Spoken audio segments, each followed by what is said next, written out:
अस्सलाम वालेकुम। तो भाई आज जो हम लोग टॉपिक स्टार्ट करने वाले हैं that is called the transport and communication. बहुत ही इंपॉर्टेंट चैप्टर है बेटा। पास्ट पेपर्स में अक्सर इसके सवाल आते रहते हैं, तो इसके सवाल भी दिखाता रहूंगा और उनके आंसर्स भी हम लोग साथ साथ ही कवर कर रहे होंगे। ठीक है जी। बेटा सबसे पहले तो जानते हैं ट्रांसपोर्टेशन की डेफिनेशन क्या है। Transportation is the process of movement of people and good from one place to another. एक जगह से दूसरी जगह अगर लोग या सामान को आप मूव कर रहे हो तो आप सामान ट्रांसपोर्ट कर रहे हो। ट्रांसपोर्टेशन की डेफिनेशन आप लोग को समझ आ गई है। अच्छा जी। ट्रांसपोर्टेशन की डेफिनेशन के बाद अब हम लोग एक बेनिफिट्स और प्रॉब्लम से रिलेटेड सवाल करने जा रहे हैं। क्यों करने जा रहे हैं? सवाल पास्ट पेपर्स में आता है। सवाल किस तरीके से आता है जरा यहाँ पर देख लो बेटा। सवाल पास्ट पेपर्स में आ रहा है, इवेल्युएट। 6 मार्क का सवाल है, इवेल्युएट। इवेल्युएट में आपको टू साइड आंसर लिखना होता है, यानी पॉजिटिव भी बताओगे और नेगेटिव भी बताओगे। Evaluate whether development in transport network benefit और create problem for the people and natural environment. ठीक है। अब मेरी एक बात को गौर से सुनना।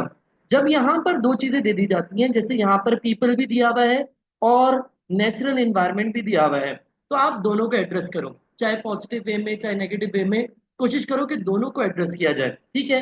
पीपल से रिलेटेड भी पॉइंट्स हो और नेचुरल एनवायरनमेंट से रिलेटेड भी पॉइंट्स हो। अब जरूरी नहीं है, वैसे बेहतरीन तो यही है कि आप दो पॉजिटिव पॉइंट्स लिखो, एक पीपल से रिलेटेड एक एनवायरनमेंट से रिलेटेड। दो नेगेटिव पॉइंट्स लिखो, एक पीपल से रिलेटेड एक एनवायरनमेंट से रिलेटेड। ये तो बेहतरीन अप्रोच है। लेकिन अगर नहीं भी कर पा रहे हो तो एटलीस्ट एक पॉइंट कहीं भी पॉजिटिव या नेगेटिव में पीपल का हो, और एक पॉइंट पॉजिटिव या नेगेटिव कहीं भी नेचुरल इन्वायरमेंट का हो, और एक पॉइंट पॉजिटिव हो एक पॉइंट नेगेटिव हो ओवरऑल, चाहे वो पीपल का हो या नेचुरल इन्वायरमेंट का हो। चलो भाई, हम जनरली एडवांटेजेस और डिसएडवांटेज यानी बेनिफिट्स और प्रॉब्लम्स पढ़ते हैं, फिर देखते हैं कौन से इस सवाल के अंदर सूट करेंगे। भाई कह रहा है कि अगर ट्रांसपोर्ट सिस्टम डेवलप करेंगे तो ट्रेडिंग में असिस्टेंस मिलेगी। फॉर एग्जाम्पल हमारे फिनिश गुड्स जो हैं, रॉ मैन्युफैक्चर्ड गुड्स मार्केट तक पहुंच पाएंगे, और रॉ मटेरियल जो है वो हमारे फैक्ट्रीज तक पहुंच पाएंगे। आई होप दैट्स क्लियर, पहला पॉइंट क्लियर है। अच्छा जी। अब दूसरा पॉइंट कवर करते हैं। भाई कह रहा है अगर ट्रांसपोर्ट डेवलप होगा it will create the utility of place. Utility का मतलब क्या होता है? सेटिस्फैक्शन, सुकून, आराम। भाई वहां पे रहना आसान हो जाएगा, तो it will improve the utility of place by improving the distribution of goods and service. भाई गुड्स एंड सर्विस की डिस्ट्रीब्यूशन बेहतर हो जाएगी। ठीक है जी। यूटिलिटी ऑफ प्लेस यानी कि बेटा वहां पे जो रहना है वो सुकून से हो सकता है, ट्रांसपोर्ट सिस्टम आराम अच्छा हो तो। नेक्स्ट पॉइंट क्या लिखा है? Industries are attracted. भाई इंडस्ट्रीज को अपना ट्रेड करना है तो वो देखेंगे ट्रांसपोर्ट सिस्टम है कि नहीं है। अगर एक जगह पे ट्रांसपोर्ट सिस्टम अच्छा डेवलप हुआ होगा तो वहां पे कंपनीज भी यानी कि इंडस्ट्रीज भी लोकेट करेंगी, जिसकी वजह से उस एरिया के अंदर एम्प्लॉयमेंट अपॉर्चुनिटीज इंक्रीज हो जाएंगी। फिर नेक्स्ट पॉइंट क्या कह रहा है? It provides necessities of living and minimises shortage. भाई वहां पे जो बेसिक जरूरियात है वो आराम से फराहम हो जाएंगी, शॉर्टेजेस नहीं होंगे, जिससे लोगों का लिविंग स्टैंडर्ड इंप्रूव होगा। ये भी बहुत बेसिक सा पॉइंट था। नेक्स्ट पॉइंट थोड़ा सा इंपॉर्टेंट है, इसको मैं जरा डिफरेंट कलर से हाईलाइट कर दूं। International trade is possible with transport system. भाई कह रहा है अगर आप ट्रांसपोर्ट सिस्टम इफेक्टिव डेवलप करते हो, जैसे कि कराक्रम हाईवे बना तो उससे एक्सपोर्ट ऑफ कॉटन हो रही है टू चाइना और इंपोर्ट ऑफ कैपिटल गुड्स हो रहे हैं फ्रॉम चाइना, तो भाई ये एक फायदा हो गया इसका। इसके अलावा कह रहे हैं कि जैसे बलूचिस्तान जैसे प्रोविंसेस हैं जो कि लेस प्रोडक्टिव समझे जाते हैं, उधर अगर ट्रांसपोर्ट सिस्टम डेवलप होगा उधर भी इंडस्ट्रीज बनने लग जाएंगी। उधर इंडस्ट्रीज बनेंगी तो लोग वहां पे अट्रैक्ट होने लग जाएंगे, लोग वहां पे जाके रहने लग जाएंगे। तो this will lead to a balance distribution of Pakistan population. Pakistan की पॉपुलेशन पंजाब और सिंध जैसे ओवरलोडेड प्रोविंसेस से उठ के उधर चले जाएंगे, तो पाकिस्तान की ओवरऑल पॉपुलेशन बैलेंस हो सकती है। फिर नॉर्दर्न एरियाज की बात करते हैं। नॉर्दर्न एरियाज के अंदर अगर आप ट्रांसपोर्ट सिस्टम डेवलप करते हो तो वहां पे टूरिज्म बूस्ट हो सकता है। टूरिज्म बूस्ट होगा, लोकल और फॉरेन टूरिस्ट भी आएंगे। फॉरेन टूरिस्ट जो है वो हमें फॉरेन एक्सचेंज हासिल करने में आसानी करते हैं। ये सारे जनरल बेनिफिट्स हैं ट्रांसपोर्ट सिस्टम को डेवलप करने के। अब प्रॉब्लम्स की बात करते हैं। भाई प्रॉब्लम्स में क्या है? माउंटेनस एरियाज की, जैसे नॉर्दर्न एरियाज की बात करते हैं तो यहाँ पे रगेड माउंटेन्स हैं। ठीक है। रगेड माउंटेन्स हैं नॉर्दर्न माउंटेन्स में। तो आपको पता है कि रगेड एरियाज में, रगेड टोपोग्राफी में, वहां पर रोड्स बनाना, रेलवेज बनाना उनको मेंटेन करना काफी मुश्किल काम है और एक्सपेंसिव भी है। फिर वहां पे लैंडस्लाइडिंग और एवलांचेस भी होते रहते हैं, जो कि अक्सर रोड्स को ब्लॉक कर देते हैं या डैमेज कर देते हैं। इसके अलावा अगर कुछ जनरल पॉइंट्स लिखें, तो एयर ट्रांसपोर्ट सिस्टम को डेवलप करने की कॉस्ट बहुत हाई है, जो कि पाकिस्तान की गवर्नमेंट की रिसोर्सेज के ऊपर काफी बर्डन बन जाता है। उसके अलावा रेलवेज बनाने या रोड्स बनाने तो आपको बहुत बड़ी लैंड चाहिए होती है, उसकी वजह से दरख्त मजीद काटने पड़ते हैं।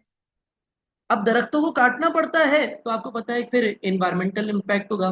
फिर इन्वायरमेंटल इम्पैक्ट होगा तो लोगों की जो ब्रीदिंग इश्यूज है वहां पर भी ज्यादा इश्यूज होंगे। तो इस तरीके से आप इन्वायरमेंट से भी रिलेट करते हो पॉइंट को, और लाइफ ऑफ पीपल से भी रिलेट कर सकते हो। फिर कह रहे हैं कि भाई अगर आप ट्रांसपोर्ट सिस्टम ज्यादा बनाओगे so there be less land for farm, farm land कम होगा। और आपको पता है कि पाकिस्तान की आबादी क्योंकि बढ़ रही है तो ज्यादा खाने की जरूरियात भी है। तो अब चूज करना पड़ेगा कि क्या चीज ज्यादा जरूरी है, रोड ट्रांसपोर्ट नेटवर्क बनाए या एग्रीकल्चर वहां पे करें। तो ये प्रॉब्लम्स हैं जो कि हमें देखने पड़ते हैं while development of the transport system. अब देखो कुछ पॉइंट्स यहाँ पीपल से रिलेटेड थे, कुछ एनवायरमेंट से रिलेटेड थे। इसका आप लोगों ने चूज करके जो एनवायरमेंट से रिलेटेड पॉइंट्स है और जो पीपल से रिलेटेड पॉइंट्स है वो आप लोगों ने यहाँ पर लिख देने हैं। ठीक है जी। आखिर में आपने इवेल्युएशन करना है। इवेल्युएशन किस तरीके से होता है बेटा, आपको पूछ रहे evaluate whether transport will benefit और क्रिएट प्रॉब्लम। समझ नहीं बात। तो आपने बताना है कि भाई ऑल दो प्रॉब्लम्स भी होंगे, लेकिन in my view it will be more beneficial, या it will create more benefits for the people, ऐसे भी कंक्लूजन कर सकते हो। या फिर आप कह सकते हो it will create more problems for the people. तो आपकी आपके ऊपर है, आपके ख्याल में प्रॉब्लम्स वाली ज्यादा साइड स्ट्रांग है या बेनिफिट्स वाली स्ट्रांग है साइड, तो आपने अपने हिसाब से कंक्लूजन। लेकिन जो भी कंक्लूजन करो उसमें एक एक रीजन जरूर लिखो कि भाई क्यों आपके ख्याल में प्रॉब्लम ज्यादा है या बेनिफिट ज्यादा है। वो आपकी मर्जी है, आप जिसको भी चूज करते हो, लेकिन आपने उसको जस्टिफाई करना है। ठीक है जी। बेटा अब हम लोग मोड्स ऑफ ट्रांसपोर्ट सिस्टम को डिस्कस करें, जिसमें हम रोड ट्रांसपोर्ट, ठीक है जी, फिर रेल ट्रांसपोर्ट, फिर एयर ट्रांसपोर्ट और सी ट्रांसपोर्ट को हम लोग डिस्कस कर रहे होंगे। हम लोग अपनी रेगुलर क्लास में तो वैसे बड़ी डिटेल में सारे ट्रांसपोर्ट सिस्टम के एडवांटेजेस डिसएडवांटेजेस को डिस्कस कर चुके हैं। लेकिन यहाँ पे मैं क्योंकि क्विक रिवीजन करवा रहा हूँ बिफोर द एग्जाम्स, तो मैं आपको शॉर्ट शॉर्ट में सारी चीज़ों को समझाने की कोशिश कर रहा हूँ। भाई रोड ट्रांसपोर्ट के अगर एडवांटेजेस की बात करो तो it is suitable for shorter distance, जैसे विद इन द कंट्री अगर आपको मूवमेंट करनी है या सामान ट्रांसपोर्ट करना है तो रोड ट्रांसपोर्ट बेस्ट है। ठीक है, क्योंकि ये क्विक मेथड है और डोर टू डोर सर्विस देता है, यानी कि एक घर से उठा के डायरेक्ट दूसरे के घर पे आप सामान पहुंचा सकते हो। तभी लोडिंग और अनलोडिंग भी एक दफा करने पड़ेगी। लेकिन मसला ये है कि ये काफी एक्सपेंसिव है, खासतौर पे अगर लॉन्ग डिस्टेंस ट्रांसपोर्ट हो तो ये काफी एक्सपेंसिव है। फिर इसमें एक्सीडेंट्स की भी चांसेस हैं, और फिर ट्रैफिक कंजेशन वाला पॉइंट भी डाल सकते हो, ये ट्रैफिक से भी अफेक्ट होता है। फिर अगर नॉर्दर्न एरियाज की बात करें तो लैंड स्लाइडिंग एवलांचेस का भी रिस्क है, और माउंटेनस एरियाज में रोड्स बनाना और मेंटेन करना बहुत मुश्किल है, तो वहां पे लिमिटेड रोड्स है। ठीक है जी, ये इसकी लिमिटेशंस है। अब रेल ट्रांसपोर्ट की बात करते हैं।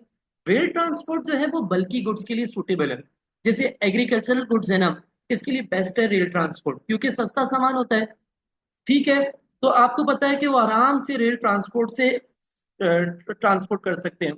ठीक है जी, चीपर गुड्स के लिए, बल्की गुड्स के लिए, और with in Pakistan between different cities अगर आपको सामान ट्रांसपोर्ट करना है तो रेल ट्रांसपोर्ट इसके लिए बेहतरीन है। ठीक है जी। लेकिन मसला यह है कि यहाँ पे चोरी का डर होता है। तो चीपर गुड्स के लिए तो सूटेबल है, लेकिन एक्सपेंसिव गुड्स लाइक गोल्ड और डायमंड आप इससे ट्रांसपोर्ट नहीं कर सकते। कोई और गुड है जैसे बल्कि गुड्स होते हैं, एग्रीकल्चरल गुड्स हैं, मिनरल रिसोर्सेज हैं, उसके लिए रेल ट्रांसपोर्ट बेहतरीन है।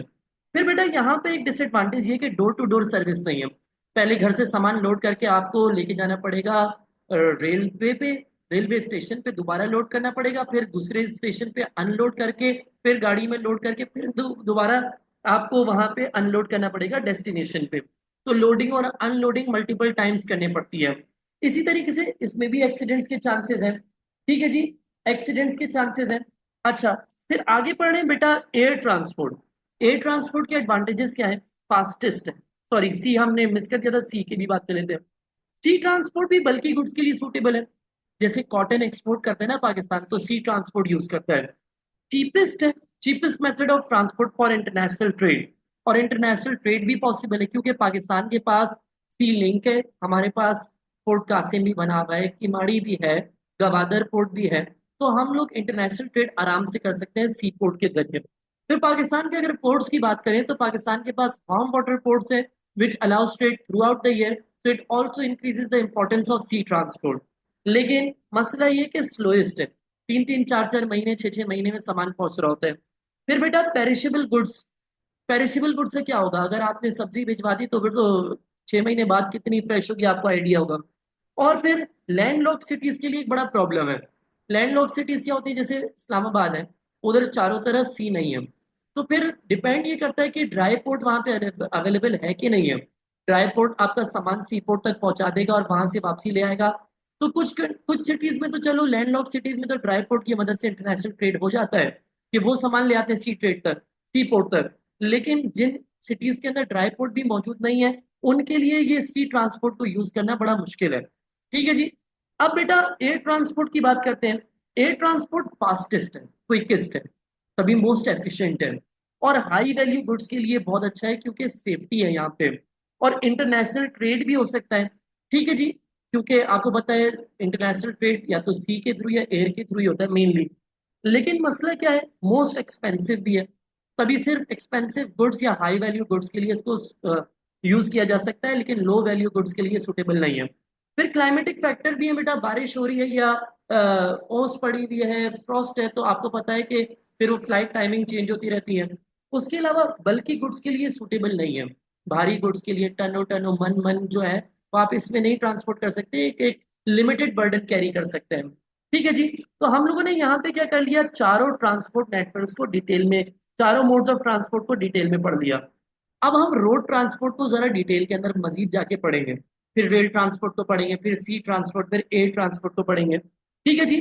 तो बेटा रोड ट्रांसपोर्ट में सबसे पहले मैं आपको मेजर मेजर रोड नेटवर्क्स की मिसाल दे देता हूँ। यहाँ पर एक है national highway, the N5 national highway GT road. समझ नहीं बात, नेशनल हाईवे जीटी रोड इसकी बात करो। तो देखो ये, इसके स्टार्टिंग पॉइंट है कराची और एंडिंग पॉइंट है पिशावर। लेकिन इसको दो पार्ट्स में हमने डिवाइड किया हुआ है। हमने कहा एक पार्ट है कराची से लाहौर, ठीक है जी, दूसरा पार्ट है लाहौर से पिशावर। तो जो लाहौर से पिशावर वाला पार्ट है ये कहलाता है जीटी रोड, और ये जो कराची से लाहौर वाला पार्ट है ये कहलाता है नेशनल हाईवे। तो नहीं बात, नेशनल हाईवे कहलाता है। बेटा कराची से हैदराबाद से बहावलपुर फैसलाबाद लाहौर, ये इन सिटीज को टच कर है। देखो कभी भी आपको पूरा डिस्क्राइब करने के लिए नहीं कहेगा, लेकिन आपको नॉलेज होनी चाहिए, आप अपने आंसर्स के अंदर खुद यूज कर सको। ठीक है, खुद ऐसे पॉइंट्स डालो। तो समझो ये जो यहाँ से घूमता हुआ जा रहा है ना लाहौर तक, ये पूरा पार्ट क्या कहलाता है, ये नेशनल हाईवे कहलाता है। और इधर से जो ये टर्न लेता है ना वेस्ट की तरफ और पिशावर की तरफ जाता है, रेड वाला पार्ट, ये कहलाता है GT road. I hope that's clear. Next हम पढ़े आरसीडी हाईवे। आरसीडी हाईवे जो है बेटा, वो बेसिकली पाकिस्तान को दो कंट्रीज से कनेक्ट कर रहा है। ये पाकिस्तान, ये कराची से होता हुआ ये बलूचिस्तान की तरफ जाता है, फिर पाकिस्तान को दो कंट्रीज से कनेक्ट करता है। वो दो कंट्रीज कौन सी हैं, एक हो गई हमारे पास ईरान, और दूसरी हमारे पास टर्की हो गई। बेटा ये दो कंट्रीज हैं, तो इसकी वजह से इंटरनेशनल ट्रेड भी हो रहा है, आप अपनी एग्जाम्पल्स में यूज कर सकते हो। भाई अक्सर सवाल आता है, what factors favour the development of international trade, या to what extent Pakistan can develop international trade, या there are more factors that favour the trade, international trade than hinders. ऐसे पास पेपर के कई सवाल हैं जिनकी मैं मिसाल दे रहा हूँ, आगे चल के डिस्कस भी करेंगे ट्रेड चैप्टर के अंदर। तो बेटा देखो, जब भी ट्रेड से रिलेटेड ये सवाल है तो आप उसमें ट्रांसपोर्ट की मदद कर सकते हैं। कैसे, आपने कहा कि हाँ भाई बहुत सारे फैक्टर्स हैं जो इंटरनेशनल ट्रेड अलाउ करते हैं, जैसे आरसीडी हाईवे ईरान और तुर्की से कनेक्ट कर रहा है, तो ये इंटरनेशनल ट्रेड अलाउ कर रहा है। इसी तरीके से जो कराक्रम हाईवे है, ये हमें चाइना से कनेक्ट कर रहा है और चाइना से इंटरनेशनल ट्रेड को पॉसिबल बना रहा है। जरा इसकी लोकेशन भी देखते हैं। भाई ये इस्लामाबाद रावलपिंडी से होता हुआ ये बिल्कुल पाकिस्तान के टॉप बॉर्डर कुंजराब पास में जाता है, और फिर यहाँ से चाइना निकल जाता है। बहुत सारे लोग जब पाकिस्तान टूर पे जाते हैं, वो बाबूसर टॉप वगैरह, तो वो कुंजराब पास को भी देखते हैं। मैंने तो बाकायदा इसको क्रॉस करके चाइना भी देखा हुआ है। उस टाइम जरा हालात सही थे मुल्क के, 2017 की मैं बात कर रहा हूँ। तो जब हम गए थे तो पाकिस्तान आर्मी और चाइना की आर्मी हमें वहां पे भी लेके गए थे। मेरे पास फोटोज वगैरह भी है, मैं कभी होगा तो आप लोगों से शेयर करूंगा। ठीक है जी। अब नेक्स्ट बेटा हमारे पास जो इंपॉर्टेंट हाईवे है that is called Indus highway. देखो, नेशनल हाईवे, ये तो नेशनल हाईवे जीटी रोड था, ठीक है। बराबर में है इंडस हाईवे। बराबर में क्या है? Indus highway. जैसे ये जो डॉटेड लाइन है, ये इंडस हाईवे को रिप्रेजेंट कर रही है। इन दोनों के स्टार्टिंग और एंडिंग पॉइंट सेम है, जैसे कि कराची और पेशावर के दरमियान। लेकिन इनका ट्रैक मुख्तलिफ है। एक आपने देखा, नेशनल हाईवे जो है वो पंजाब से होता हुआ जाता है, लेकिन ये बलूचिस्तान से होता हुआ जाता है। एक बेटा लंबा रास्ता है, नेशनल हाईवे वाला लंबा रास्ता है पेशावर तक जाने का, जबकि ये थोड़ा कंपैरेटिवली छोटा रास्ता है, ठीक है जी। उसके बावजूद ज्यादातर लोग जो है बेटा, वो हमें दिखता है कि नेशनल हाईवे और जीटी रोड को ही यूज करते हैं, क्योंकि थोड़ा प्रॉपर बना हुआ है, बड़ा रोड है, पक्का रोड बना हुआ है, सेफ्टी इसमें इश्यूज कम है, तभी लोग ज्यादातर इसको यूज कर रहे होते हैं। हालांकि जो इंडस हाईवे है वो थोड़ा छोटा रूट है, तो ये भी आप एग्जाम्पल के तौर पे बता सकते हैं। अब यार बच्चे अक्सर मुझसे पूछ रहे होते हैं, कभी सवाल तो नहीं आया लेकिन पूछ रहे होते हैं कि हाईवे और मोटरवे के अंदर क्या फर्क होता है। देखो बेटा, हाईवे के अंदर जो है वो इंटरसेक्शन होते हैं, जैसे दो रोड आपस में इस तरीके से मिल गए, ठीक है। हाईवे के अंदर जो है वो आपके पास जो है ट्रैफिक सिग्नल्स होते हैं, ठीक है। हाईवे के अंदर आपके पास जेब्रा क्रॉसिंग होती है, लेकिन लोगों के ट्रैफिक रोड क्रॉस करने के लिए ट्रैफिक रुकता है, तभी ज्यादा ट्रैफिक भी यहाँ पर होता है। जबकि मोटरवे में ना कोई इंटरसेक्शन होती है, ना कोई ट्रैफिक सिग्नल होता है, ना कोई जेब्रा क्रॉसिंग होती है। ये माइनर से डिफरेंस है, यानी कि माइनर तो नहीं है वैसे, बहुत मेजर डिफरेंस है। मोटरवे और हाईवे हैं दोनों ही रोड। हमने बच्चे पूछते हैं बड़ा कौन सा है छोटा कौन सा है, ये सब नहीं बता सकते। आपको मेजर डिफरेंस पता करना है तो आप बोलेंगे एक में इंटरसेक्शन है, एक में इंटरसेक्शन नहीं है, एक में ट्रैफिक सिग्नल है, एक में ट्रैफिक सिग्नल नहीं है, एक में जेब्रा क्रॉसिंग होती है, दूसरे में जेब्रा क्रॉसिंग नहीं होती, यानी वहां ट्रैफिक रुकता नहीं है। तभी देखो, इसकी जो यूजुअल स्पीड है वो 120 किलोमीटर पर आवर होती है, लेकिन जो अगर हाईवे की बात करो तो वो 70 किलोमीटर आवर्स तक होती है, कंपेरेटिव कम होती है। फॉलो कोई नहीं करता, वो एक अलग बात है। चलो बहरहाल, ये मैंने क्यों बता दिया, क्योंकि मैं अभी मोटरवे से रिलेटेड एक सवाल करवाने वाला हूँ आप लोगों को।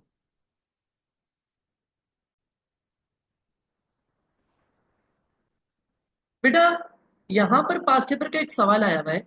It has been proposed that a new motorway should be built in Sindh from Hyderabad via Thatta to KT Bandar on the Indus Delta, a town with a population of less than 25,000.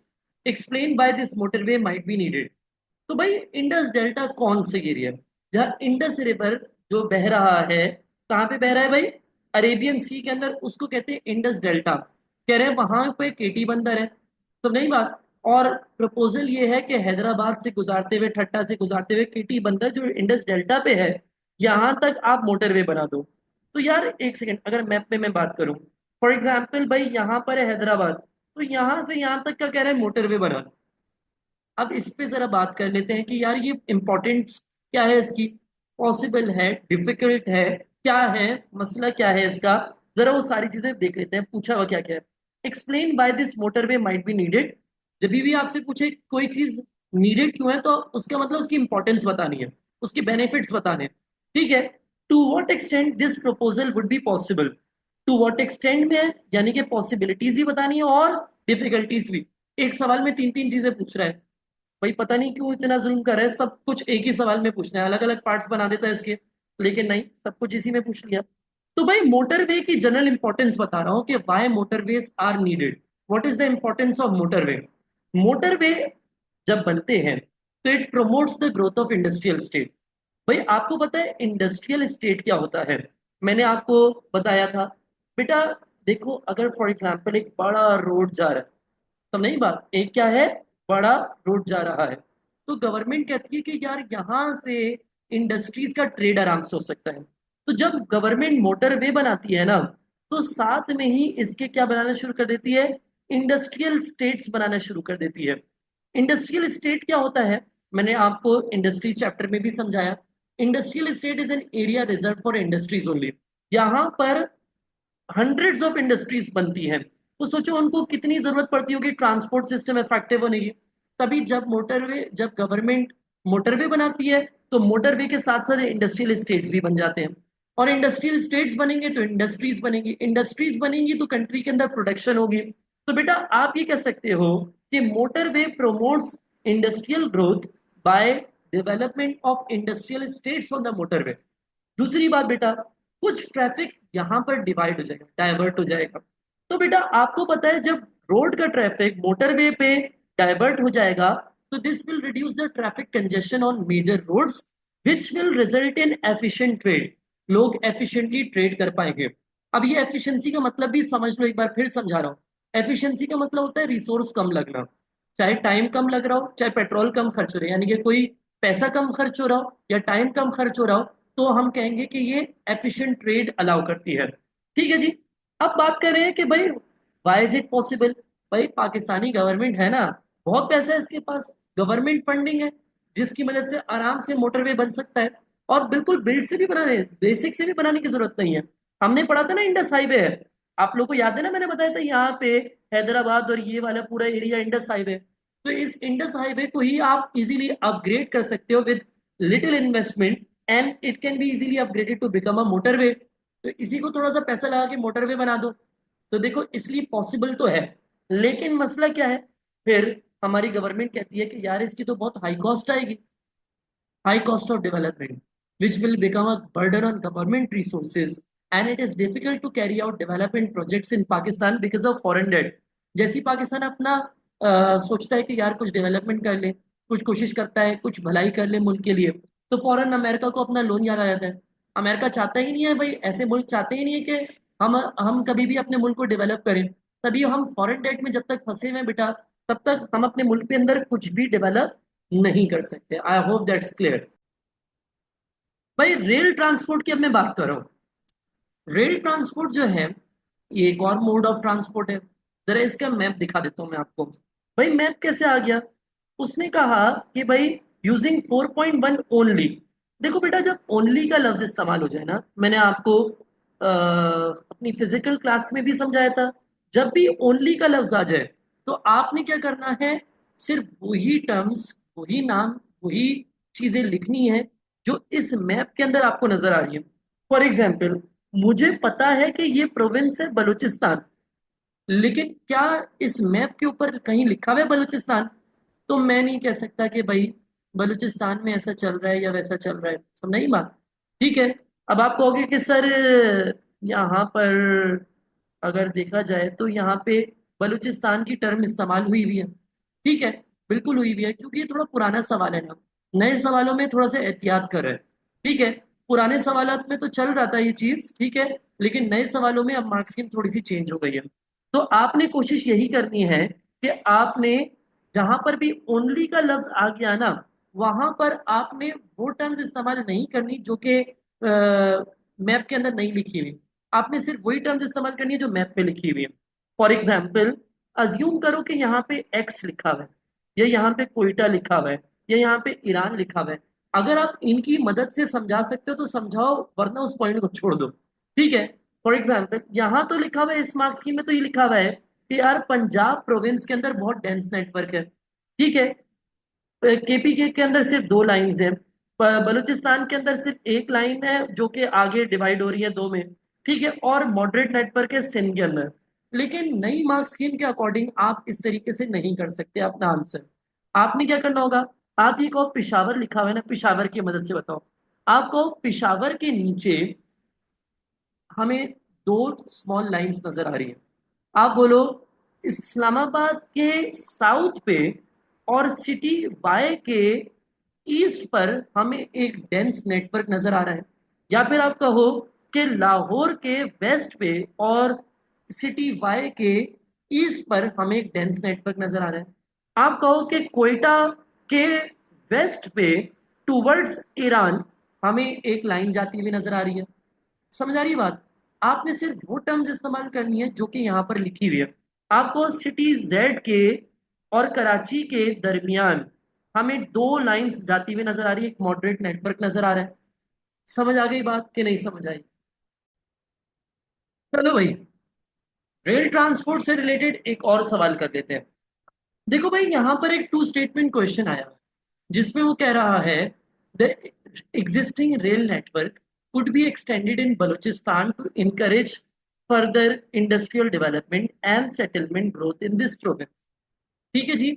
दूसरा statement क्या कह रहा है, the rail network could be developed in the northern regions with a link to China to encourage further economic development in the region. तो जो शुरू में मैंने आपको बेनिफिट्स और प्रॉब्लम्स बताए थे ना जनरल ट्रांसपोर्ट के डेवलपमेंट के, उन्हीं पॉइंट्स को आप यूज कर सकते हो। वहां पे मैंने बलूचिस्तान का भी जिक्र किया था, नॉर्दर्न एरियाज का भी जिक्र किया था, इसीलिए किया था क्योंकि ये सवालों में मदद करता है। देखो बेटा, मैं आपको हमेशा एक ही बात सजेस्ट करूंगा कि ना, जब भी एक टू स्टेटमेंट क्वेश्चन लिख रहे हो, तो आप ये नहीं देखो पहले कि मैं किसको चूज करूंगा। आप सबसे पहले ये सोचो कि मैं किसके अगेंस्ट बात कर सकता हूँ। क्या बलूचिस्तान के अगेंस्ट मेरे पास कुछ पॉइंट्स हैं? क्या मुझे चाइना या इंटरनेशनल ट्रेड या नॉर्दर्न एरियाज के अगेंस्ट मेरे पास कुछ पॉइंट्स हैं? नेगेटिव पॉइंट सोचना थोड़ा सा मुश्किल होता है। तभी मैं कहूंगा कि पहले नेगेटिव साइड सोचा करो। एटलीस्ट दो पॉइंट्स तुम्हारे जहन में नेगेटिव आ रहे हैं, और ऐसे पॉइंट्स जो कि दोनों के नहीं है। जैसे आप फॉर एग्जाम्पल ये नहीं लिख सकते कि रेल नेटवर्क को डेवलप करना इसलिए मुश्किल है क्योंकि पाकिस्तान, बोलो कि नॉर्दर्न एरियाज में रेल नेटवर्क्स को इसलिए डेवलप नहीं कर सकते क्योंकि पाकिस्तान फॉरेन डेट में है। अगर फॉरेन डेट में है तो बलूचिस्तान के लिए भी फॉरेन डेट में है, फिर चाइना के लिए नहीं है या नॉर्दर्न एरियाज के लिए नहीं है। तो आप कॉमन पॉइंट्स नहीं लिख सकते जो दोनों पे अप्लाई हो। ठीक है, आपने स्पेसिफिक पॉइंट्स लिखने होंगे। फॉर एग्जाम्पल, अगर मैं चाइना की, सॉरी, नॉर्दर्न एरियाज की बात करता हूँ, तो नॉर्दर्न एरियाज में मैं एक पॉइंट लिख सकता हूँ कि भाई नॉर्दर्न एरियाज में माउंटेन्स हैं। तो नहीं बात, और माउंटेनस टोपोग्राफी की वजह से जो है वो लैंड जो है वहां पे रेलवे नेटवर्क डेवलप करना मुश्किल है। एक पॉइंट मुझे बड़ा अच्छा मिल रहा है। दूसरी बात मैं ये कह सकता हूँ कि नॉर्दर्न एरियाज के अंदर लैंड स्लाइडिंग और एवलांचेस ज्यादा होते हैं, जिसकी वजह से रेलवे नेटवर्क अक्सर ब्लॉक हो सकते हैं। ठीक है जी। तो ये मेरे पास दो पॉइंट्स आ गए स्पेसिफिक नॉर्दर्न एरियाज के। अगर मैं बलूचिस्तान की बात करूं, तो मैं कहूंगा कि बलूचिस्तान के अंदर जो है वो लो पॉपुलेशन डेंसिटी है, या लोएस्ट पॉपुलेशन डेंसिटी है, जिसकी वजह से मैं कहूंगा कि बहुत फ्यू पीपल हैं जो इस इन्वेस्टमेंट से बेनिफिट कर पाएंगे। ठीक है जी, ये एक पॉइंट मैं नेगेटिव सोच सकता हूँ। और दूसरा पॉइंट मैं ये लिख सकता हूँ कि यार, हमने कहा कि यार सेटलमेंट ग्रोथ हो सकता है फिर भी ना हो। क्यों? हो सकता है ट्रांसपोर्ट सिस्टम अच्छा हो, उसके बावजूद यहाँ पे जो हार्श क्लाइमेट है उसकी वजह से लोग स्टिल डिस्करेज हों इधर सेटल होने में। ठीक है ना? तो ये पॉइंट लिख सकते हैं हम यहाँ पे। ये तो मैंने अपनी तरफ से दो दो नेगेटिव पॉइंट्स दोनों के बता दिए। अब जरा यहाँ पे मार्क स्कीम को डिस्कस कर लेते हैं, उधर नेगेटिव पॉजिटिव दोनों मिल रहे होंगे। ठीक है जी, पॉजिटिव्स की बात करते हैं। अगर बलूचिस्तान में हम कहें कि नेटवर्क डेवलप करना चाहिए, क्यों करना चाहिए? हमने कहा Balochistan is one of the least developed province with lowest population density, और तभी हम लोग को यहाँ पर ट्रेड को डेवलप करना चाहिए। क्योंकि अगर यहाँ पर ट्रेड डेवलप करेंगे तो यहाँ पर कुछ पॉपुलेशन अट्रैक्ट हो जाएगी, और अगर यहाँ पे पॉपुलेशन अट्रैक्ट हो गई तो ना सिर्फ ये प्रोविंस बेनिफिट करेगा, but it will also reduce the burden on other provinces. फिर दूसरा पॉजिटिव पॉइंट क्या लिखा हुआ है कि यहाँ पे डायरेक्ट लिंक है गवादर या पसनी से। तो अगर यहाँ पे आप डेवलप कर दोगे रोड्स, रेलवेज डेवलप कर दोगे, तो इंटरनेशनल ट्रेड भी आराम से हो पाएगा। फिर आप ये कह सकते हो कि जो बलूचिस्तान है, यहाँ पर बहुत सारी रिसोर्सेज हैं, जैसे कि मिनरल रिसोर्सेज है। ठीक है जी। और मिनरल रिसोर्सेज यानी कि बल्की गुड्स है, और उसके लिए रेल नेटवर्क सबसे बेहतरीन है। यहाँ पे आप एग्जाम्पल के तौर पे ये भी कह सकते हो कि गवर्नमेंट ने यहाँ पे एक प्रोजेक्ट स्टार्ट किया हुआ है, साइंदा कॉपर गोल्ड प्रोजेक्ट। ठीक है जी। और जब ये मिनरल एक्सट्रैक्ट होंगे तो इसको ट्रांसपोर्ट करने के लिए आपको रेलवे की जरूरत पड़ेगी। भाई गवर्नमेंट ने यहाँ पे Sainda copper gold project start किया हुआ है क्योंकि यहाँ पे मेटेलिक और नॉन मेटेलिक मिनरल्स दोनों ही बड़ी वास्ट अमाउंट में है। तो उसको ट्रांसपोर्ट करने के लिए रेल नेटवर्क बड़ा बेहतरीन रहेगा। इस तरीके से पॉजिटिव पॉइंट्स मैंने डिस्कस कर दिए बलूचिस्तान से रिलेटेड। ठीक है जी। फिर आपने कहा कि बलूचिस्तान से फिर ईरान और तुर्की या अफगानिस्तान तक का भी रास्ता निकलता है। तो अगर आप यहाँ पे रेल नेटवर्क को डेवलप करोगे तो इंटरनेशनल ट्रेड में भी कन्वर्ट हो सकता है वो। ये सारे फायदे हो गए रेल नेटवर्क डेवलप करने के बलूचिस्तान के अंदर। अब अगर नॉर्दर्न एरियाज की बात करें, तो मैंने कहा कि भाई अगर फॉर एग्जांपल हम टनल्स बनाएं through Himalayas, this will reduce the environmental impact and will reduce the risk to the railway from landsliding and avalanches। हमने कहा कि लैंडस्लाइडिंग एवलांचेस का रिस्क तो ऊपर की तरफ है ना। अगर आप पहाड़ को तोड़ तोड़ के टनल्स बनाते हो तो उसमें इन्वायरमेंटल इम्पैक्ट भी बहुत कम होगा, और लैंडस्लाइडिंग और एवलांचेस के चांसेस भी बहुत कम होंगे। फिर आप ये कह सकते हो कि चाइना जो है वो पाकिस्तान का सबसे मेजर ट्रेडिंग पार्टनर है। ठीक है, जिससे सबसे ज्यादा स्टेबल ट्रेड होता रहा है। और पाकिस्तान और चाइना के दरमियान तो बहुत ही ट्रेड होता है। चाइना जो है वो सबसे लार्जेस्ट इंपोर्टर है पाकिस्तान की कॉटन का। ठीक है, पाकिस्तान की कॉटन सबसे ज्यादा एक्सपोर्ट होती है चाइना को। तो आप ये कह सकते हो कि इसकी मदद से अगर हम यहाँ पे रेलवे नेटवर्क्स को डेवलप करें तो कॉटन जो कि एक बल्की गुड है वो आराम से ट्रांसपोर्ट हो सकता है चाइना तक और एक्सपोर्ट में इजाफा हो सकता है। कुछ ऐसे पॉइंट्स लिख सकते हो। तो दोनों के मैंने आपको पॉजिटिव और नेगेटिव दोनों बता दिए। नेगेटिव्स एक साथ डिस्कस कर लिए थे ऊपर ही हमने। ठीक है जी, यहाँ पे नेगेटिव्स डिस्कस कर लिए थे, फिर पॉजिटिव मैंने बता दिया। आपने क्या करना है, एक आंसर के अंदर एक के दो पॉजिटिव पॉइंट्स लिखने हैं और एक के दो नेगेटिव पॉइंट्स लिखने हैं। एग्जाम्पल लिखनी है, एग्जाम्पल में आप साइंदा कॉपर गोल्ड प्रोजेक्ट की बात कर सकते हो। चाइना को हम सबसे ज्यादा कॉटन एक्सपोर्ट करते हैं, ये आप लिख सकते हो। बहुत सारे पॉइंट्स हैं आपके पास लिखने के लिए। I hope that's clear. अच्छा जी, नेक्स्ट सवाल हमारे पास क्या है, लोअरी टनल का। पुराना सवाल है, तो उस टाइम पे ये फ्यूचर टेंस पे बात कर रहा था।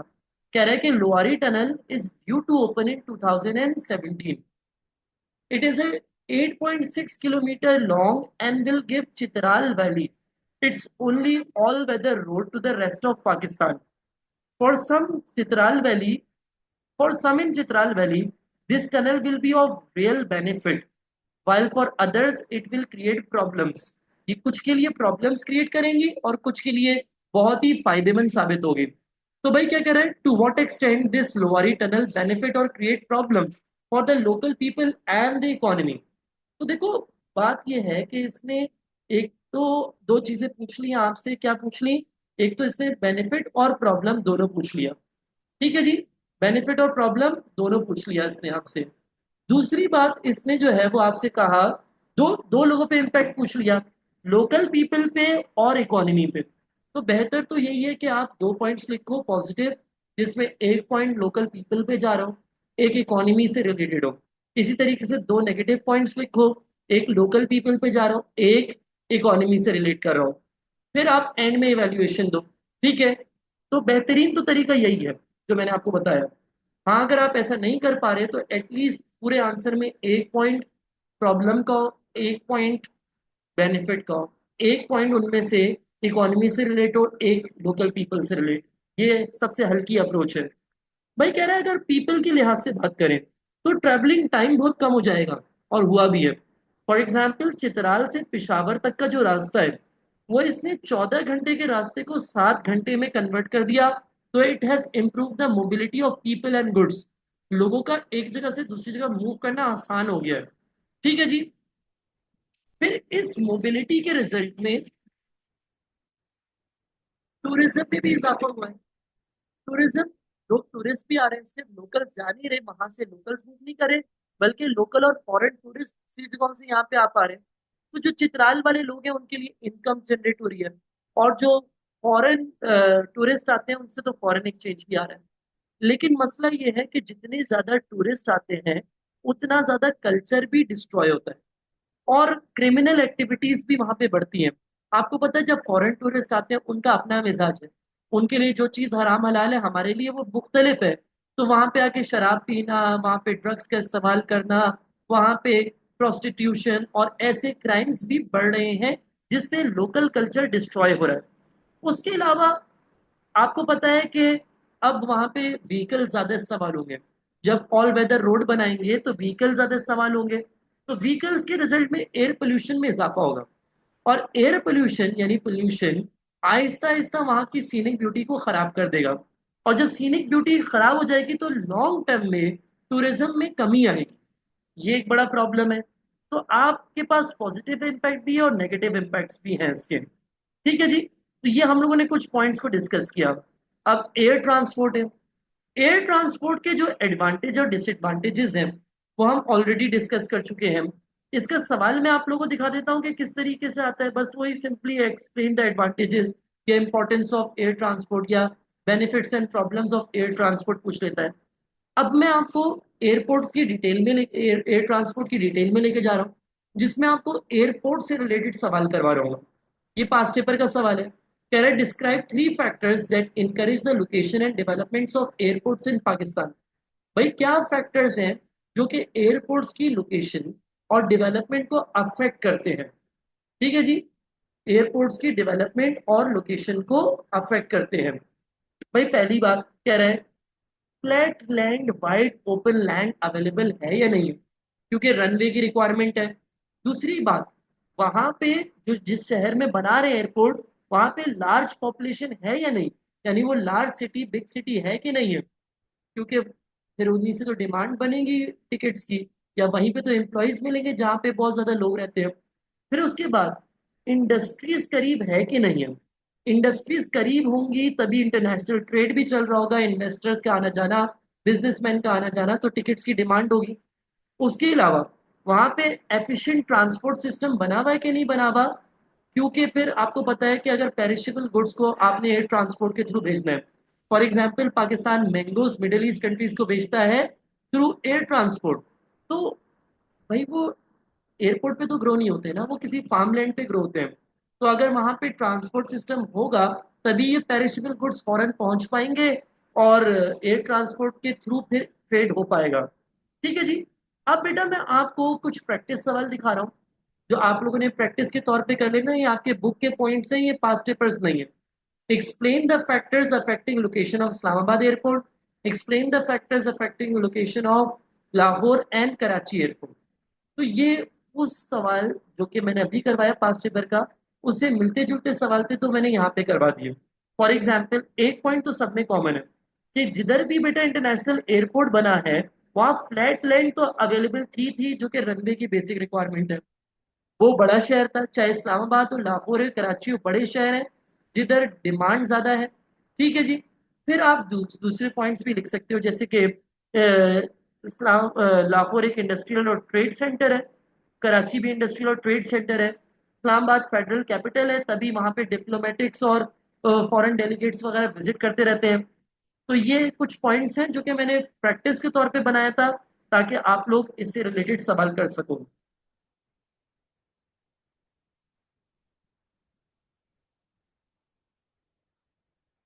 बेटा अब हम लोग क्विकली मूव करें सी ट्रांसपोर्ट की तरफ। ठीक है जी। कुछ कुछ चीजें मैं स्किप करवा रहा हूँ, जाहिर सी बात है, क्योंकि वो एक एक चीज अभी हम डिटेल के अंदर नहीं कर सकते, हम रिवीजन क्लास कर रहे हैं। ठीक है जी। तो वो भी आप लोग को प्रीवियस क्लासेस में मैं ऑलरेडी करवा चुका हूँ, जो बच्चे मुझसे पूरे साल पढ़ रहे थे उनको आइडिया है कि मैंने एक एक फास्ट पेपर करवा दिया था उनको। ठीक है। तो अभी हम सारी डिटेल्स में नहीं जा रहे हैं, इंपॉर्टेंट सवाल को देख रहे हैं। आई होप इससे भी आप लोग का पेपर हो जाएगा। ठीक है जी। यहाँ पे अब हम बात करें सी ट्रांसपोर्ट की, जिसके लिए सी पोर्ट की एक तस्वीर दे दी। अब सी पोर्ट की तस्वीर देने के बाद एग्जामिनर क्या पूछ रहे हैं, using 2.2 only describe the features of the sea port shown. तो भाई क्या नजर आ रहा है इसमें आपको, मुझे तो एक बड़ी सी शिप नजर आ रही है, मुझे क्रेन्स नजर आ रहे हैं, मुझे कुछ व्हीकल्स नजर आ रहे हैं, मुझे कार्गोज नजर आ रहे हैं, कंटेनर्स नजर आ रहे हैं। ये सारी चीजें आप यहाँ पे लिख सकते थे। जैसे कि मार्क स्कीम के अंदर भी देख ले, तो कह रहा है कि डीप वाटर नजर आ रहा है, क्रेन्स मशीनरीज कंटेनर्स नजर आ रहे हैं, शिप्स नजर आ रही हैं, लार्ज फ्लैट एरिया नजर आ रहा है, लॉट ऑफ स्पेस नजर आ रही है। ये सारे पॉइंट्स थे, ये तो तस्वीर देख के ही आपने करने होते हैं। अब देखो बेटा वो आपसे क्या कह रहा है, name 3 main sea ports in Pakistan. जिन बच्चों ने मुझसे फिशिंग चैप्टर पढ़ा होगा, उनको मैंने सारे बलूचिस्तान पोर्ट्स के भी नाम याद करवाए थे, और मैंने आपको सिंध के पोर्ट्स के भी नाम याद करवाए थे। जैसे कि लाइन से है, जीवानी, गवादर, पसनी और मारा और सोमियानी। ठीक है। जीवानी, गवादर, पसनी और मारा, सोमियानी, किमाड़ी और बिन कासिम, तिनकी भी नाम ले लिए मैंने। लेकिन अगर बेटा आपसे वो मेन पोर्ट्स के नाम पूछे ना, सी पोर्ट पूछे कोई भी लिखो, लेकिन मेन पोर्ट्स के नाम लिखे पूछे, तो एक किमाड़ी है जिसको कराची पोर्ट भी कह सकते हैं, एक बिन कासिम है, और तीसरा गवादर है। इधर आप दूसरे नहीं लिख सकते, पसनी और मारा, सोमियानी, वो सब यहाँ नहीं लिख सकते अगर मेन का लफ्ज पूछा है। अगर सिर्फ सी पोर्ट लिखा है फिर आपकी मर्जी जो भी लिखो, लेकिन और भी गौर से पढ़ना सवाल। कभी कभी वो पाकिस्तान नहीं पूछता, रेदर वो क्या कह देता है, बलूचिस्तान कह देगा या सिंध कह देगा आपसे, जिसे वो कहेगा name 2 main sea ports in the province of Sindh. तो फिर तो सिर्फ बिन कासिम और किमाड़ी आ सकता है ना, गवादर तो बलूचिस्तान के अंदर है। ऐसे भी सवाल को गौर से पढ़ना, पूरा सवाल पढ़ के फिर आंसर करना, अदरवाइज मुश्किल हो जाती है। अब भाई वो क्या कह रहा है, explain the importance of the development of sea port to Pakistan. बहुत ही आसान सा सवाल है, सी पोर्ट की इंपॉर्टेंस क्या है। भाई कह रहा है explain the importance of the development of sea sea port in Pakistan. भाई सी पोर्ट की मदद से फायदा ये है कि हम इंपोर्ट कर पाते हैं बहुत सारे रॉ मटेरियल्स जो कि हमारी इंडस्ट्रीज को रिक्वायर्ड होते हैं।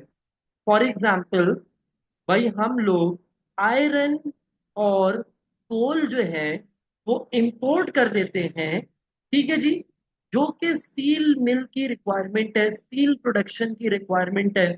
तो it helps in the production of goods and service. दूसरा पॉइंट बेटा, जिधर हम इंपोर्ट करते हैं उधर हम एक्सपोर्ट भी कर पाते हैं। एक्सपोर्ट किस चीज की? Export for example bulky goods की अगर मैं बात कर लूं, बल्की गुड्स में हमारे पास क्या आ जाते हैं भाई? बल्की गुड्स में हमारे पास दो मेन रिसोर्सेज आ जाते हैं। जैसे कि एक हमारे पास आ जाता है मिनरल रिसोर्सेज जो हम एक्सपोर्ट कर पाते हैं। दूसरा हमारे पास आ जाता है कॉटन या फिर एग्रीकल्चरल गुड्स जो कि नॉन पेरिशेबल होते हैं। ठीक है जी, एग्रीकल्चरल गुड्स हो गए। तो इससे एक्सपोर्ट्स करने से हमारे पास क्या आ जाता है? फॉरेन एक्सचेंज आ जाता है जो कि कंट्री की डेवलपमेंट के लिए हम यूज कर सकते हैं। ये भी एक पॉइंट हो गया भाई। आई होप कि बात समझ आ गई है। नेक्स्ट सवाल हमारे पास है, explain the term dry port. Dry port क्या होता है भाई? देखो, जिस जिन सिटीज के अंदर इनलैंड सिटीज होती हैं, लैंडलॉक्ड सिटीज होती हैं, वहां पे सी पोर्ट नहीं होता, तो वहां पे ड्राई पोर्ट होता है। भाई ड्राई पोर्ट का काम क्या है? ड्राई पोर्ट का काम क्या है कि आपके सामान को सी पोर्ट तक पहुंचाना, नहीं बात, और सी पोर्ट से वापसी आपका सामान ड्राई पोर्ट तक आ जाता है। लेट सपोज मैं रहता हूँ फैसलाबाद के अंदर, ठीक है जी, मैं किधर रहता हूँ? फैसलाबाद के अंदर। मुझे एक्सपोर्ट करने कॉटन की शर्ट्स, शर्ट्स बना ली। अगर अब मैं खुद सी पोर्ट तक लेकर जाऊंगा तो मुझे बहुत टाइम लगेगा और मुझे बहुत एक्सपेंसिव पड़ेगा। तभी मैं ये क्या काम कर देता हूँ, मैं जाके सबमिट करा देता हूँ ड्राई पोर्ट को। ड्राई पोर्ट मेरी क्लियरेंस और चेकिंग फैसिलिटीज खुद देता है, मेरा सामान लेके जाता है सी पोर्ट तक। और अगर वहां से मैंने कुछ मंगवाया हुआ भी है तो सी पोर्ट से सामान उठा के वापसी भी लेकर आता है। समझ नहीं बात? तो अगर डेफिनेशन वाइज बात करें तो ड्राई पोर्ट क्या है? इनलैंड टर्मिनल है जो कि सी पोर्ट से कनेक्टेड होता है। सी पोर्ट से कनेक्टेड होता है थ्रू रोड या रेलवे। भाई या तो सामान रेलवे के थ्रू जा रहा होता है सी पोर्ट तक, या रोड के थ्रू आ रहा था और वापसी भी वहां से सामान लेकर आ रहे थे। तो it is an inland area multi modal logistic centre connected to a sea. सबसे पहली डेफिनेशन ही सबसे आसान है, वही याद कर लेते हैं। It is an inland terminal connected to a sea port by road और रेल। अब पूछ रहे हैं two examples of dry port that are currently in use. भाई बहुत सारे ड्राई पोर्ट्स हैं, जैसे फैसलाबाद में भी, गिलगित में भी, हैदराबाद, इस्लामाबाद, कराची, लाहौर, लाड़काना, मुल्तान, पिशावर, कोयटा, रावलपिंडी, समरियाल। सियालकोट वाले का बस नाम एक पर्टिकुलर समरियाल, बाकी तो ये सारे अपने शहरों से ही मशहूर हैं। कुछ बच्चे मुझसे पूछते हैं सर कराची के अंदर जब सी पोर्ट है तो ड्राई पोर्ट की क्या जरूरत?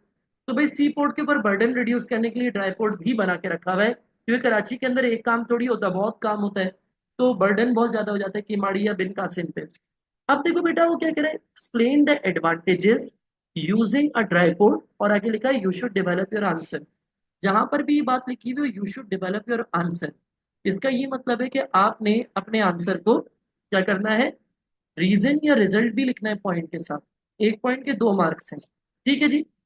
तो बेटा पहला एडवांटेज, देखो भाई रायपोर्ट जो है वो मुझे क्लियरेंस और चेकिंग फैसिलिटीज यहाँ पे मिल जाती है। यानी कि सामान को चेक करना और क्लियर करना ये ड्राई पोर्ट जिम्मेदारी ले लेता है, ये काम सी पोर्ट का होता है। लेकिन ड्राई पोर्ट कहता है आधा काम मैं खुद करके ही दे दूंगा। तो इसकी वजह से रिड्यूस हो जाता है burden on sea port. Sea port पे बर्डन जो है वो कम हो जाता है क्योंकि आधा काम तो ये करके दे रहे हैं आपको। ठीक है जी, एक तो ये फायदा हो गया। दूसरा, दूसरा बेटा हमारे पास फायदा क्या है कि अगर फॉर एग्जाम्पल मैं बैठा हुआ हूँ लेट सपोज लाड़काना में, अब लाड़काना से मुझे सामान एक्सपोर्टेड चीजें खरीदनी है, इंपोर्टेड चीजें खरीदनी है, एक्सपोर्टेड बेचनी थी।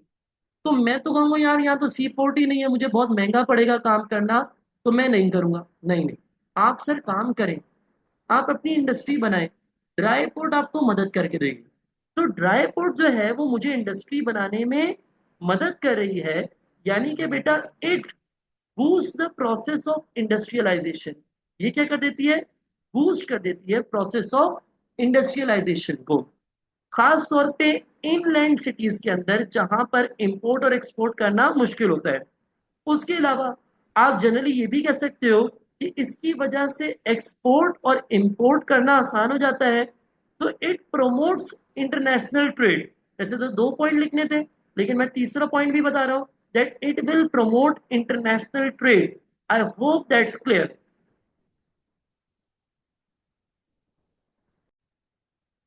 अच्छा जी, बेटा अब हम लोग जो पढ़ने जा रहे हैं वो हमारा नेक्स्ट पार्ट है इस चैप्टर का, कम्युनिकेशन। बहुत छोटा सा पार्ट है, समझो 5% या 7% ऑफ द चैप्टर कम्युनिकेशन है, बाकी सारा 93% जो है वो ट्रांसपोर्ट से रिलेट करा था। कम्युनिकेशन से रिलेटेड जो सवाल आते हैं वो भी आप लोगों को दिखा देता हूँ। कम्युनिकेशन है क्या? Basically it is the process of conveying information from a sender to a receiver using a medium. और इफेक्टिव कम्युनिकेशन तब है जब एक रिस्पॉन्स भी आ जाए कि मैसेज जो है वो सेंडर और रिसीवर दोनों के दरमियान क्लियर है। तो ये इफेक्टिव कम्युनिकेशन हो जाती है जिसमें रिस्पॉन्स भी आ जाता है। इसकी मैंने इंपॉर्टेंस और ड्रॉबैक लिखे हुए हैं। क्यों भाई? क्योंकि सवालात किस तरीके से आते हैं, सवालात कुछ इस तरीके से आ रहे होते हैं। भाई वो क्या कह रहा है?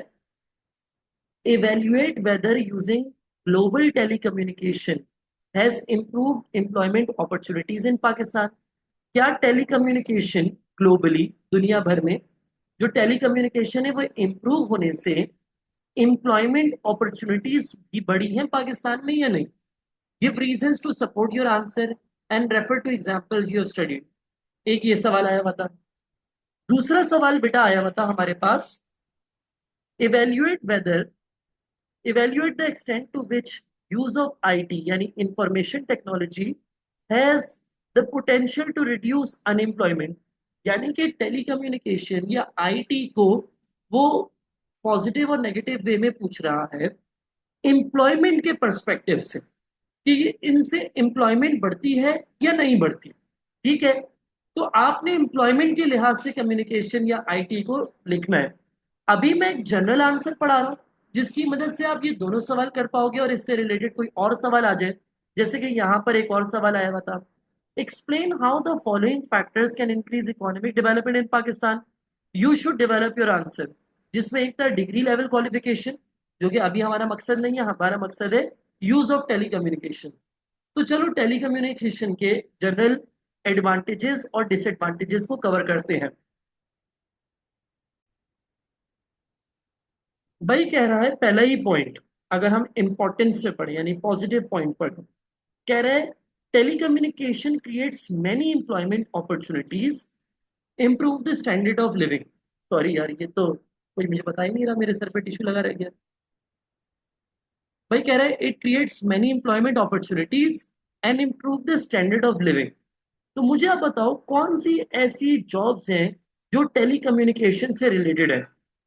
भाई इसमें हम मिसाल दे सकते हैं टेली मार्केटिंग की।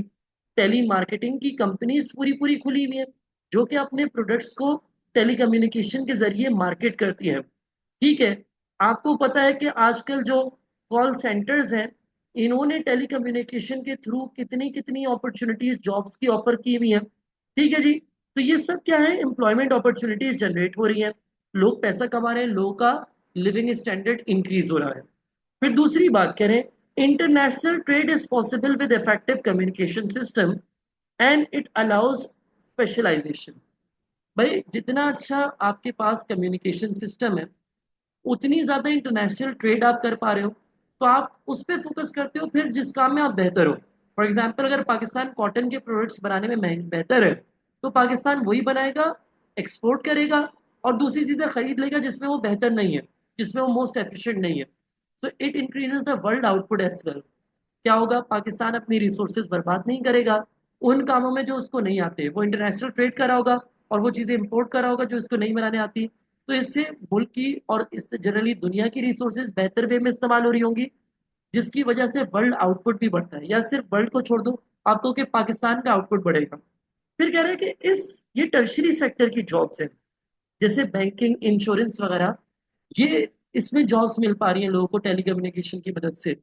आपको तो एक बैंकिंग में कितनी ज्यादा जो है वो ऑनलाइन हो चुकी है, टेलीकम्युनिकेशन की बेस पे हो चुकी है, कॉल्स आती हैं आप लोगों के पास। तो उसमें जो जॉब्स क्रिएट हो गई हैं लोगों की, वो बेहतर पेड जॉब्स हैं, जिसकी वजह से लोग ज्यादा कमा रहे हैं। हायर वैल्यू एडेड जॉब्स है ना बेटा, मैंने आपको टर्शरी सेक्टर के बारे में बताया है। तो लोग ज्यादा कमा रहे हैं, मुल्क भी ज्यादा कमा रहे हैं, तो it contributes to higher GDP. फिर कह रहा है कि भाई इसने ना इसने बिजनेस कंट्रोल बहुत बेहतर बना दिया। टेलीकम्युनिकेशन ने बिजनेस कंट्रोल बेहतर बना दिया। अब सारे काम फोन पे हो जाते हैं, गलतियों के चांसेस कम हो गए हैं, ईमेल्स हो गई हैं। पहले जिधर लेटर जाता था 10-10 दिनों में पहुंचता था, उधर इनएफिशिएंट काम होता था। लेकिन टेलीकम्युनिकेशन ने अब बिजनेस कंट्रोल बहुत बेहतर बना दिया है। मिनट्स और सेकंड्स के अंदर कम्युनिकेशन हो पाती है, जिससे एफिशिएंसी भी बढ़ गई है। और अगर लोगों के परस्पेक्टिव से बात करूं तो people are more aware of the jobs, products, and raw materials available. So they are better able to make use of their scarce resources. भाई अब लोग इंटरनेट पे सर्च करते हैं जॉब्स के बारे में, प्रोडक्ट्स के बारे में, रॉ मटेरियल्स के बारे में, बेहतरीन सामान कहाँ से मिलेगा। तो अब वो अपनी मिनिमम रिसोर्सेज का बेहतरीन इस्तेमाल, मैक्सिमम इस्तेमाल कर रहे हैं। फिर कह रहे हैं कि भाई more entrepreneurs are generated which reduce the need for managers to be brought in for business abroad. भाई क्या हो रहा है, अब देखो बिजनेस बढ़ रहा है, जैसी टेलीकम्युनिकेशन इंप्रूव हो गई है, तो लोग बिजनेस खोल रहे हैं फॉरेन फॉरेन कंट्रीज के अंदर, यहाँ से बैठ के अपना बिजनेस कर रहे हैं, जिसकी वजह से एंटरप्रेन्योरशिप और बिजनेस स्किल्स बेहतर हो गए हैं लोगों के। और इस वजह से लोगों के लिए जॉब्स भी क्रिएट होंगी। तो अब हम पढ़ते हैं नेगेटिव साइड को, ड्रॉबैक्स को, कि मसले मसाइल क्या है इसमें। मसले मसाइल ये है कि आपको पता है कि आईटी जॉब ज्यादातर कैपिटल इंटेंसिव होती है, यानी कि कंप्यूटर काम कर रहा है, मशीन काम कर रही है, लोग इतने ज्यादा काम नहीं करते। तो बहुत ज्यादा इंप्लॉयमेंट अपॉर्चुनिटीज जनरेट नहीं होती एक पर्टिकुलर बिजनेस में। हाँ, बहुत सारे बिजनेस जनरेट हो रहे हैं जिसमें बहुत सारी जॉब्स भी हो रही है, लेकिन एक बिजनेस के अंदर बहुत सारी जॉब्स नहीं है, क्योंकि आईटी जॉब्स जो है वो लेबर इंटेंसिव नहीं होती। फिर पाकिस्तान में अभी भी लैक ऑफ एजुकेशन है, लोगों को इस्तेमाल नहीं आता, कंप्यूटर्स महंगे लगते हैं, लोग अफोर्ड नहीं कर पाते, इलेक्ट्रिसिटी बिजली नहीं आती, तो फिर जो है वो किस तरीके से आईटी को यूज करें। इक्विपमेंट्स और ट्रेनिंग्स बहुत एक्सपेंसिव है, सारी फैमिलीज या स्टूडेंट्स अफोर्ड नहीं कर पाते। आईटी ग्रेजुएट जो है वो यहाँ से मुल्क छोड़ के भाग जाते हैं, तो पाकिस्तान हमेशा उनसे बेनिफिट हासिल नहीं कर पाता। इस तरीके से हमने पॉजिटिव और नेगेटिव पॉइंट्स लिख दिया। अब जो भी सवाल आएगा, जैसे मैंने अभी आपको 2 से 3 सवाल दिखाए, तो उस सवाल के अकॉर्डिंग आप पॉइंट चूज करोगे, जो भी फिट इन करा होगा आप वो लिखोगे। I hope that's clear.